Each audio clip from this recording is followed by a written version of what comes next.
อยู่ต้นซาดพวกขี้ไก่ปู่เอ้ยน้ำกับบ่อาบห่านนอนเบิ่งกูเซยอยู่โอ้ยน้ำกับบ่อาบเนี่ยเด้อเดี๋ยวบ่อ้างหน้าหนาวที่หนาวหุกขี้นี่หน้าห้อนกับบ่อาบคือเก่าแหละโว้ยที่มีอยู่อีกประเภทหนึ่งเด้อให้เว้าเนี่ยเถอะโอ้ยเหงาจังผู้ไหนจิตฮอดผู้บ่าวเก่าผู้ใดเพิ่นก็มีไปเบิดแล้วเนี่ยอยากกอดอยากเกิดมื้อนะโอ้อาจสิอยากกอดมึงเด้เนาะเหม็นส่งว่าซั่นหามันนี่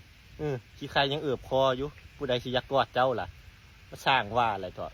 ลมหนาวมาแล้วว่าซั่นบ่อยากอาบบ่อยากอาบก็อยู่ซื่อๆเนี่ยเถอะขาดข้าวมื้ออุ่นบ่ขาดข้าวมื้ออุ่นคือบ่พิงภัยอยู่พุ่นน่ะพุ่นห่มผ้าหนาๆพุ่นน่ะหาคนกอดโอ้กุลีตนคนกอดได้เนาะคนแม่มันยังสร้างคานอาบน้ำเถอะเนาะโอ้ย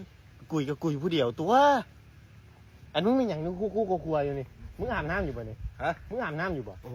ยหนาวหาคนออดข้าวหาคนออดเนาะ